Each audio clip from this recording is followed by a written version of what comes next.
হামদ সানার পর আজকের আয়োজিত মাদ্রাসা ওমর বিন খাত্তাব রাদিয়াল্লাহু আনহু কর্তৃক ইসলামিক প্রোগ্রামের সুযোগ্য সভাপতি মহাশয়, আমন্ত্রিত ওলামায়ে দ্বীন এবং আজকের মধ্যমণি জন যারা আমার সম্মুখে উপস্থিত শ্রোতাবৃন্দ, আজকে আমি আমার আলোচনার সূচনাতেই ঐকান্তিক দাবি রাখছি যে অন্যান্য গতানুগতিক ধর্মসভার ন্যায় এই আলোচনার সভাটি সেরূপ নয়, তার থেকে কিছুটা ব্যতিক্রম, ভিন্ন ধর্মী। আলোচনায় যেমন বিষয়বস্তু বিদ্যমান, ধারাবাহিকতা বিদ্যমান এবং নির্দিষ্ট সময়ের মধ্যেই এই আলোচনা সমাপনী ঘোষণা করা হবে ইনশাআল্লাহ। ইসলামিক যে সিস্টেম, পদ্ধতি, নীতি, আদর্শ, তার যে বাস্তবায়ন, সেটা এই প্রোগ্রামে আমরা বিগত দিনও দেখে এসেছি, আজকেও ইনশাআল্লাহ আমরা সেটা দেখতে পাব। আমাদের লক্ষ্য উদ্দেশ্য হাজার হাজার লক্ষ লক্ষ জনতা নয়, আমাদের উদ্দেশ্য নির্দিষ্ট।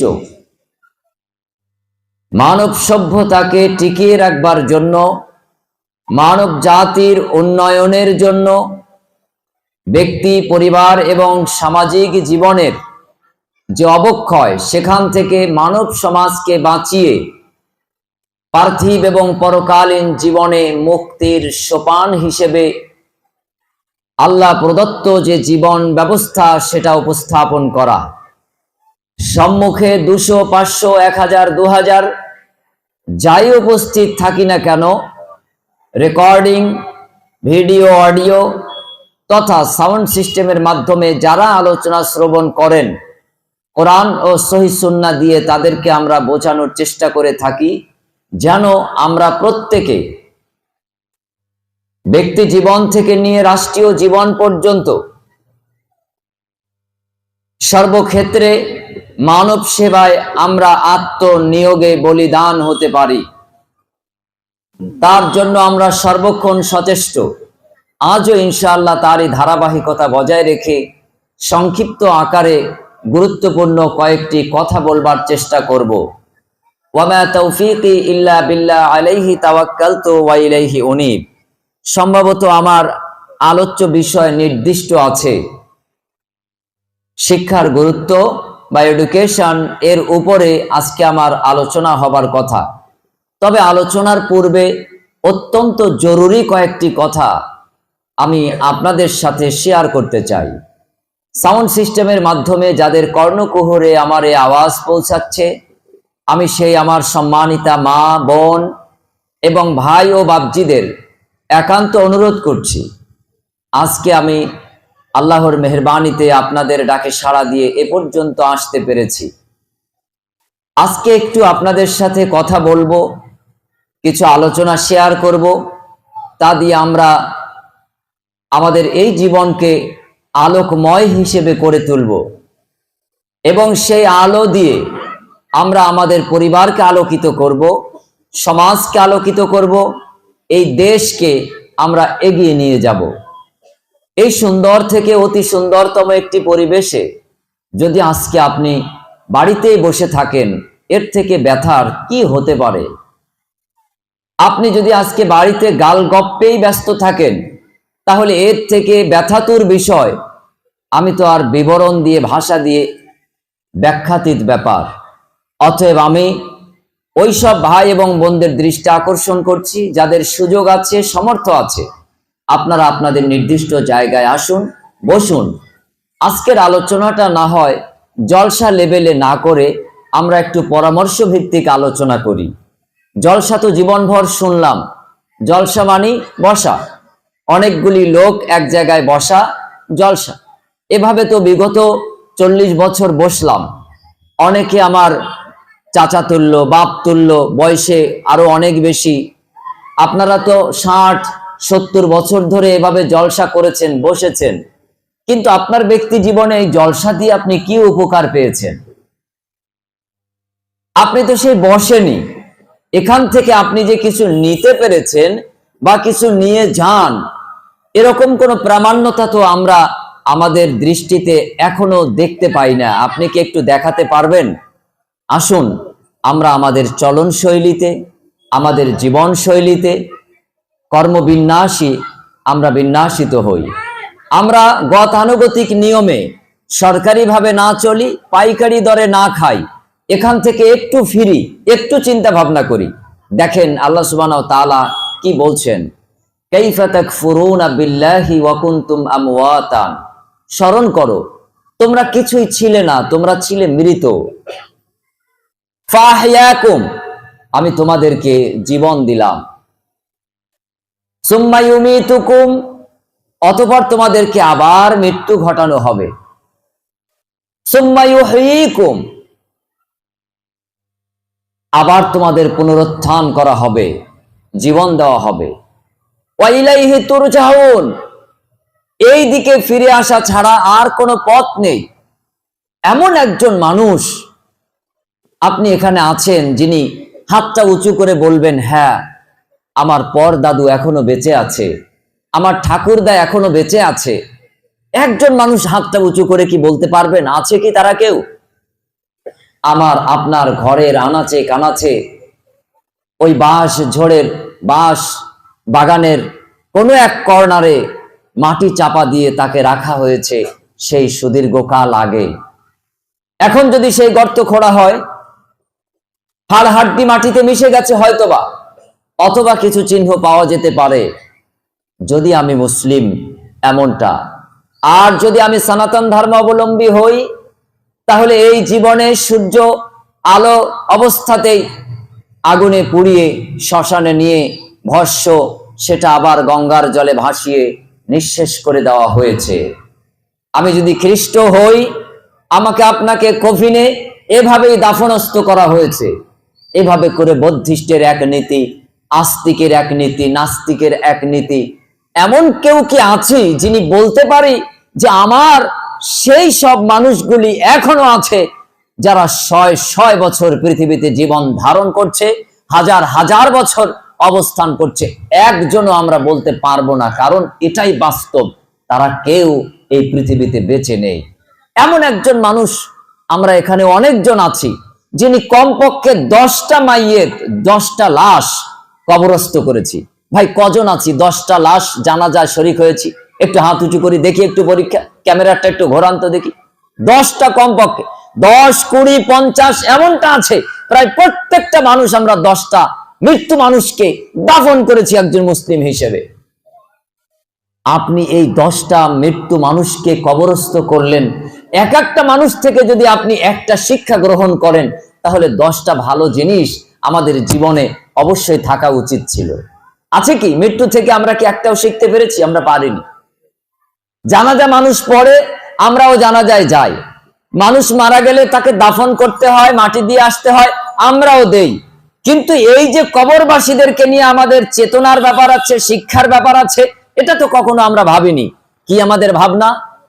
আপনার অত্র বনগা পাইকপাড়া এলাকার হিন্দু, মুসলিম, খ্রিস্টান, জৈন, আর্য, নাস্তিক, আস্তিক, সাদা কালো যে কোনো বর্ণেরই হই না কেন, যে মারা গেছে তাকে যে সাদা কাফন দিয়ে জড়ানো হলো, এই কাফনের কি একটাও পকেট আপনারা দেখেছেন আজ পর্যন্ত?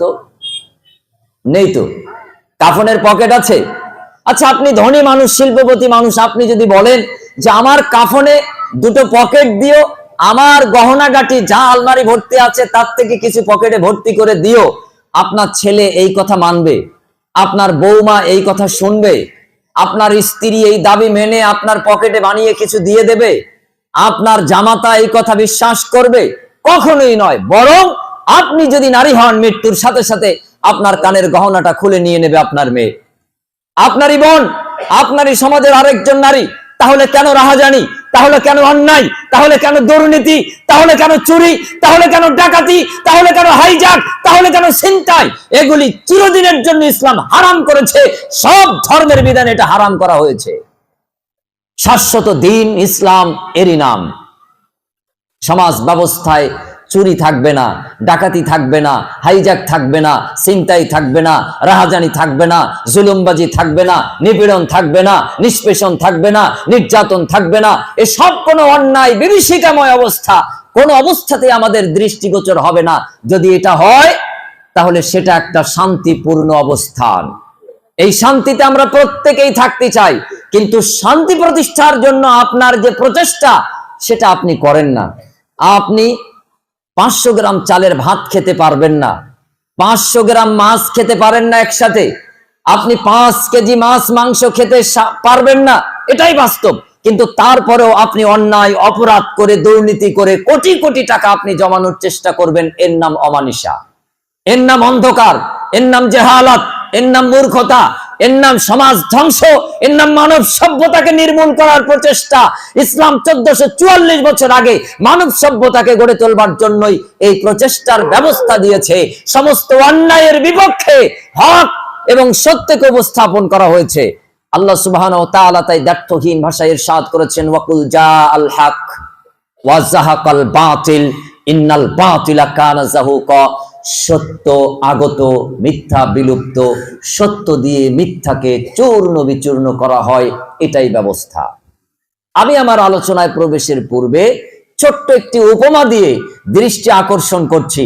রাস্তায় চলমান আমার ভাই বোন আপনাদেরকে, বাড়িতে কান পেতে থাকা আমার মা এবং বোন, ভাই এবং বাপজি আপনাদেরকে আমি আপনার জন্য আজকে 1 ঘন্টার সময় হাতে নিয়ে এসেছি। আপনার সাথে কিছু কথোপকথন হবে, আলাপচারিতা হবে, যে গুরুত্বপূর্ণ আলোচনা দিয়ে আপনি আপনার ব্যক্তি পরিবারকে সজ্জিত করতে পারবেন পার্থিব জগৎ এবং পরকালীন জীবনে। মনে রাখবেন, এই পৃথিবীটাই শেষ নয়, এরপর আরেকটি জগৎ আছে, যে জগতের শুরু আছে তার শেষ নেই, সেটাই প্রকৃত জগৎ। একটু বোঝানোর চেষ্টা করছি, একটু বুঝতে পারি কিনা দেখি। আপনি রেল স্টেশনে গেলেন, বনগাঁ রেল স্টেশনে ট্রেন আসতে এখনো 2 ঘন্টা বাকি। আপনি আপনার গন্তব্যে যাবার জন্য এখানে আপনি অপেক্ষা করছেন। আপনি রেল স্টেশনের রুমের মধ্যে বিশ্রামে আছেন, দেখলেন রাতের বেলা একটা ডুম কেটে আছে, লাইটটা জ্বলছে না, অথবা জ্বলছে নিভু নিভু অবস্থায়, ডিস্টার্ব, ত্রুটিযুক্ত। আপনি টাকাওয়ালা মানুষ, ভালো মনের মানুষ, আপনি মনে করলেন যে আমি দোকান থেকে একটা লাইট কিনে আনি, এখানে খাটিয়ে দেই। আপনার চাহিদা অনুযায়ী, ইচ্ছা অনুযায়ী আপনি দোকান থেকে একটা এলইডি লাইট কিনে আনলেন, আপনি পিএল লাইট কিনে আনলেন, খাটিয়ে দিলেন। আলহামদুলিল্লাহ, খুব ভালো করলেন। এরপর আপনি দেখলেন শীতকাল অতিবাহিত হতে চললো, গরম আসছে, অনেক মানুষের ভিড় স্টেশনে, ফ্যানটাও ঘুরছে না বা আস্তে আস্তে ঘুরছে, ফ্যানটাও খারাপ। আপনি মনে করলেন ইলেকট্রিক দোকান থেকে আমি একটা ফ্যান ক্রয় করে আনি, এখানে খাটিয়ে দেই। আলহামদুলিল্লাহ, আপনার ইচ্ছা অনুযায়ী আপনি ফ্যানটা খাটিয়ে দিলেন। এভাবে করে আপনি দেখলেন আশপাশে একটু নোংরা আবর্জনা, ময়লা, ধুলোবালি, একটু পরিষ্কার পরিচ্ছন্ন আপনি থাকতে চান, একটু পরিষ্কার পরিচ্ছন্ন করে নিলেন, ফ্যানটা খাটালেন, লাইটটা খাটালেন। 2 ঘন্টা ধরে আপনি তার নিচে আলো নিলেন, ফ্যানের হাওয়া খেলেন। আলহামদুলিল্লাহ, খুব ভালো। ট্রেন এসে হুইসেল দিল, হর্ন বাজিয়ে দিল, আপনার টিকিট অনুপাতে সময় হয়ে গেছে, এখনই আপনি ট্রেনে চেপে বসার কথা। এখন যদি আপনি ভাবেন আমার লাইট, আমার ফ্যান, আমি এত সময় ধরে পরিষ্কার পরিচ্ছন্ন করলাম, আপনি এই চিন্তা ভাবনা করতে করতে শিয়ালদা লোকাল হর্ন বাজিয়ে ছেড়ে চলে যাচ্ছে। আচ্ছা, আপনি আপনার বিবেক দিয়ে ভাবুন তো, আপনি বুদ্ধিমান না বুদ্ধিহীন? আপনি বুদ্ধি সম্পন্ন না বুদ্ধি ক্ষমতা ছাড়া? আপনি লাইটটা লাগিয়েছেন, ভালো কথা, আপনি ফ্যানটা লাগিয়েছেন, আপনি একটু পরিষ্কার পরিচ্ছন্ন করেছেন। ওই জায়গাটা তো ছিল আপনার জন্য মাত্র 2 ঘন্টার বিশ্রামাগার, ওই জায়গাটা তো আপনার জন্য মাত্র আধা ঘন্টার বিশ্রামাগার। আপনি এখানে সাজিয়েছেন, এখানে আপনার চিরস্থায়ী থাকার কথা নয়। এখন আপনার গন্তব্য হলো শিয়ালদা, আপনার গন্তব্য হলো রানাঘাট, আপনার গন্তব্য হলো কৃষ্ণনগর। আপনি সেই ট্রেনে না উঠে আপনি লাইট ফ্যান চিন্তা করে আপনি বোকামির পরিচয় দিলেন। আল্লাহ সুবহানাহু ওয়া তাআলা বললেন, কুল্লু নাফসিন যায়িকাতুল মাউত, প্রাণী বলতেই মৃত্যুর স্বাদ গ্রহণ করতে হবে। জীবন যার আছে, মরণ তার হবেই। আল্লাযী খালাকাল মাউতা ওয়াল হায়াতা লিয়াবলুয়াকুম আইয়ুকুম আহসানু আমালা। ও মানুষ, অহমিকার জন্য তোমাদেরকে পৃথিবীতে পাঠাইনি, দাম্ভিকতার জন্য তোমাদেরকে পাঠাইনি। আল্লাযী খালাকাল মাউতা ওয়াল হায়াতা লিয়াবলুয়াকুম আইয়ুকুম আহসানু আমালা। আমি তোমাদের মরণ এবং জীবন এ সৃষ্টি করেছি পরীক্ষা করে দেখতে চাই মানুষ তোমাদের আমল কার কত ভালো, কর্ম কত ভালো। একজন ধান চাষ করেছে, তার পাশের জমির মালিক আপনি প্রতিযোগিতা করেন যে ওই লোকটা যে বীজ বপন করেছে আমি তার থেকে উন্নত বীজ বপন করে ওর থেকে ভালো ধান চাষ করব। একজন সরিষা বপন করেছে, আপনি তার থেকে ভালো দামি উন্নত সরিষার বীজ এনে আপনি বপন করে তার থেকে ভালো সরিষা আপনি চাষ করে ফলাতে চান। আলহামদুলিল্লাহ, খুব ভালো। আপনার বাড়ির পাশের লোকটা 90,000 টাকা দিয়ে একটা নতুন বাইক ক্রয় করেছে, আপনি 1,20,000 টাকা দিয়ে আরো একটা ভালো উন্নত তার থেকে মোটর বাইক ক্রয় করলেন। আপনি এসব প্রতিযোগিতা করেন, এটা ভালো। কিন্তু আল্লাহ সুবহানাহু ওয়া তাআলা বললেন, আমি তোমাদের মরণ এবং জীবন সৃষ্টি করলাম, আমি পরীক্ষা করে দেখতে চাই কার আমল কর্ম কত ভালো।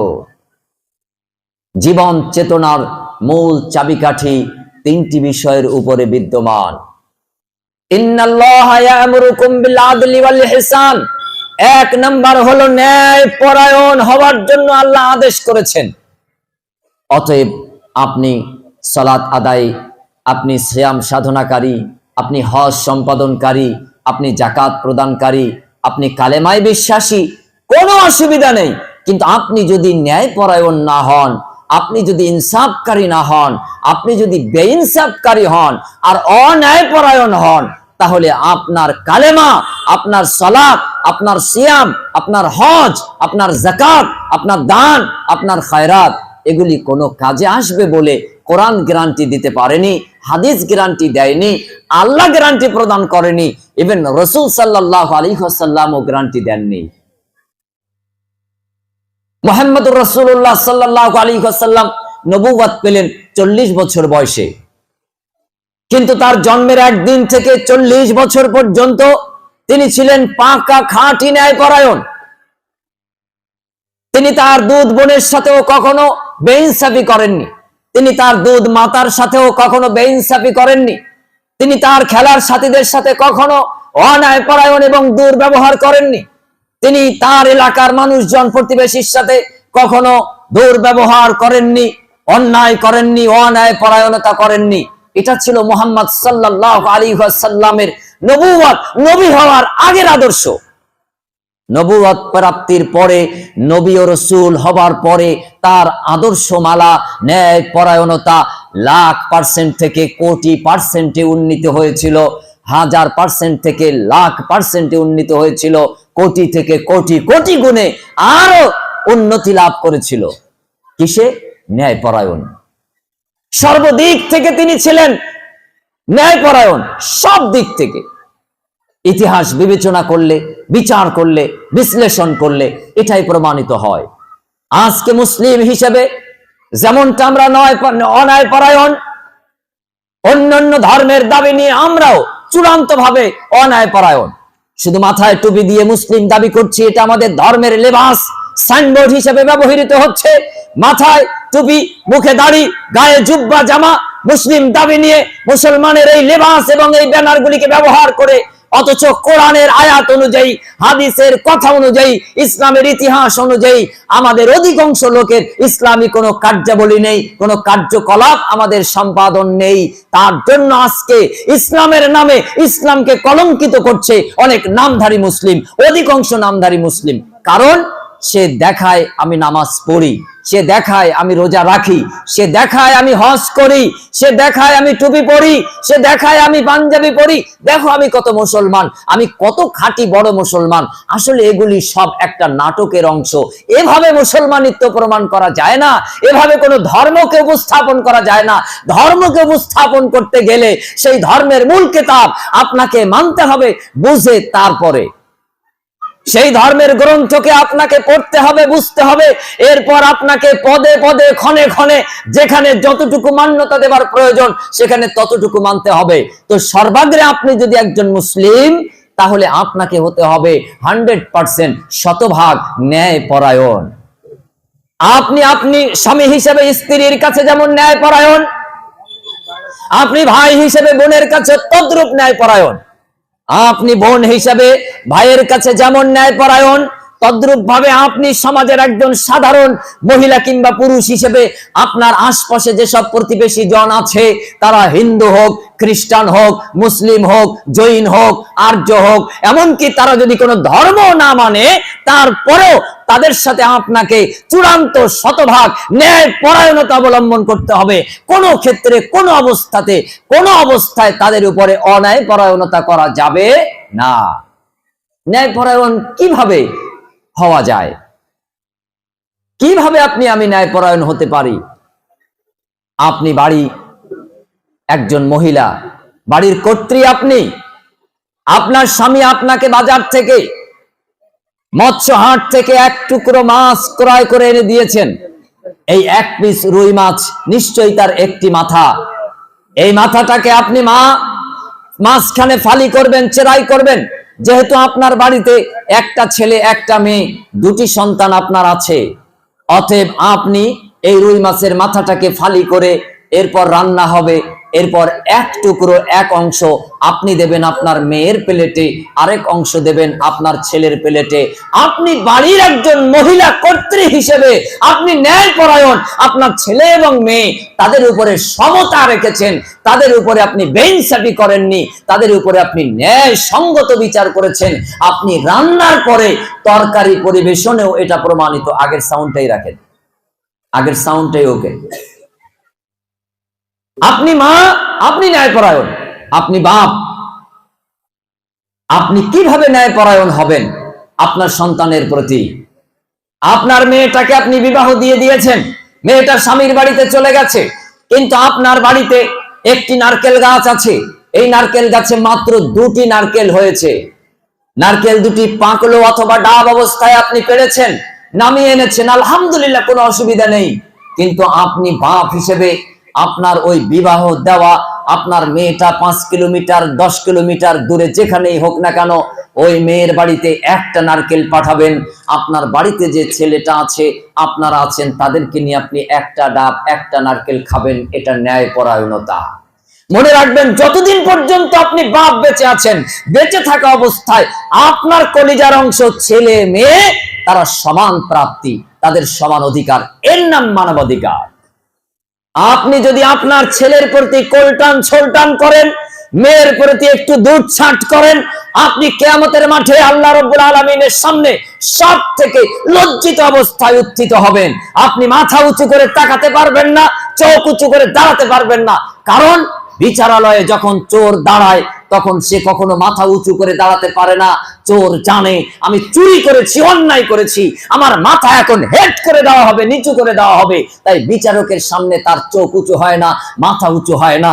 মহান বিচারক আল্লাহ সুবহানাহু ওয়া তাআলা যেই দিন বিচার দিবস কায়েম করবেন কিয়ামতের মাঠে, সেই দিন কোন অপরাধী মাথা উঁচু করে আল্লাহর দিকে তাকানোর স্পর্ধা পাবে না। অতএব আপনি যদি বাপ হিসেবে ছেলে মেয়ের প্রতি অসমতা করেন, এরপর অন্যায়পরায়ণ হন, তাহলে আপনি কিয়ামতের মাঠে সব থেকে লজ্জিত বান্দা হিসেবে উঠবেন। এর থেকে আমাদেরকে বেঁচে থাকতে হবে, ন্যায়পরায়ণ হন। নামাজ অনেক উপকারী, রোজা অনেক উপকারী, কিন্তু ন্যায়পরায়ণ তার থেকেও উপকারী, তার থেকেও গুরুত্বপূর্ণ, তার থেকেও উপরের। যদি অন্যায়পরায়ণ এই সমাজে পরিপূর্ণ হয়, তাহলে এই সমাজ ব্যবস্থায় শান্তি শৃঙ্খলা কোনো কিছুই থাকবে না, শুধু বিশৃঙ্খলা আর বিশৃঙ্খলা, বিশৃঙ্খলা আর বিশৃঙ্খলা। পৃথিবীর মানব সভ্যতাকে আল্লাহ সুবহানাহু ওয়া তাআলা যে জিনিস দিয়ে বেঁধে আবদ্ধ করে রেখেছেন, যে এই জিনিসকে কেন্দ্র করে তারা শান্তি এবং শৃঙ্খলার উপরে প্রতিষ্ঠিত থাকবে, তার নাম্বার 1 সেটাই হলো ন্যায়পরায়ণতা।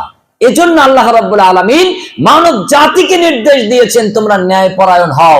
এটা শুধু মুসলমানকে নির্দেশ দেওয়া হয়নি, মুসলমানকে এটা নির্দেশ দেওয়া হয়েছে, ইভেন পৃথিবীর সমস্ত মানব জাতিকে এই নির্দেশ দেওয়া হয়েছে তারা যেন ন্যায়পরায়ণতা অবলম্বন করে। তারা যদি ন্যায় হয়, তাহলে চেয়ার তাদের, চেয়ার তার, সে চেয়ারের, চেয়ার আর কেউ কেড়ে নিতে পারবে না। আপনি প্রতিযোগিতা করুন, আপনি কত ন্যায় পরায়ণ হতে পারেন। আপনি প্রতিযোগিতা করুন, আপনি কত বড় ন্যায় পরায়ণ হতে পারেন। আপনি যত বেশি ন্যায় পরায়ণ, আপনার আল্লাহ রাব্বুল আলামিন আপনার সম্মান তত বেশি বাড়িয়ে দেবেন। আপনাকে আল্লাহ সুবহানাহু ওয়া তাআলা তত বেশি কর্তৃত্ব দেবেন, আপনাকে আল্লাহ সুবহানাহু ওয়া তাআলা তত বেশি নেতৃত্ব দেবেন। আর আপনি যত বেশি অন্যায়পরায়ণ হবেন, আপনি তত বেশি হ্যারাসমেন্টের শিকার হবেন, আপনি তত বেশি লাঞ্ছিত হবেন, তত বেশি আপনি নিপীড়িত হবেন, তত বেশি আপনি নিষ্পেষিত হবেন, তত বেশি আপনি নির্যাতনের শিকার হবেন। এখন সিদ্ধান্ত আমার আপনার, ন্যায়পরায়ণ হন। সকল মানুষের প্রতি আদেশ। আপনি যদি কোরআন পড়েন এই আদেশ পাবেন, যদি পুরাণ পড়েন, গীতা পড়েন, মহাভারত পড়েন, উপনিষদ সমূহগুলি পড়েন, ওল্ড টেস্টামেন্ট পড়েন, নিউ টেস্টামেন্ট পড়েন, আপনি কিতাবুল মুকাদ্দাস পড়েন, ত্রিপিটক পড়েন, সর্বাগ্রে বলা হয়েছে তোমরা ন্যায় পরায়ণ হও। সমস্ত ধর্মের মৌলিক আদেশ ন্যায় পরায়ণ হওয়ার জন্য। আপনি কিভাবে ন্যায় পরায়ণ হবেন? এবার আপনি আপনার ধর্মগ্রন্থ তুলে নেন। আপনি মুসলিম, আপনার মৌলিক ধর্মগ্রন্থের নাম হলো আল কোরআন। আল্লাহ সুবহানাহু ওয়া তাআলা বলেন, হুদাল লিন-নাসি ওয়া বায়্যিনাতিন মিনাল হুদা ওয়াল ফুরকান। মানব জাতির হেদায়েতের জন্য, সত্য মিথ্যা মাপ পার্থক্য নির্ণয়ের জন্য কোরআনকে আমি নাজিল করেছি। পরিশুদ্ধ একটি আয়াত, আমরা জানি কিন্তু মানি না। সত্য মিথ্যা আপনি কখন, কোথায়, কিভাবে আলাদা করেন? করবেন কবে? 60-70 বছর বয়স,